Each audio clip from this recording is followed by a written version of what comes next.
জোনাকির আলো। গ্রামটার নাম ছিল নীলডাঙ্গা।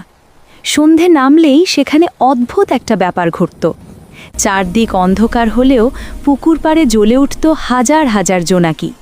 লোকেরা বলতো ওগুলো নাকি শুধু পোকা না, ওগুলো স্মৃতি। রিনির ঠাকুমা বলতেন, যে মানুষ কাউকে মন থেকে ভালোবেসে হারিয়েছে তার স্মৃতি জোনাকি হয়ে জ্বলে। একদিন রিনি সাহস করে পুকুর পাড়ে গেল, হাতে একটা কাঁচের শিশি।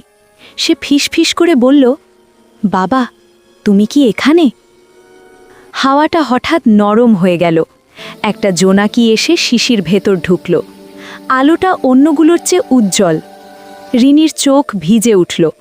কিন্তু ঠিক তখনই শিশিটা গরম হয়ে উঠল, আর ভেতর থেকে যেন কেউ বলল, আমাকে বেঁধে রেখো না, আমি আলো হয়ে থাকলেই পাশে থাকি। রিনি শিশিটা খুলে দিল। জোনাকিটা উড়ে গিয়ে আকাশে মিশে গেল, কিন্তু অন্ধকার আর আগের মতো লাগল না। সেদিন থেকে রিনি বুঝল, কিছু ভালোবাসা ধরা যায় না, কিন্তু আলো হয়ে পথ দেখায়।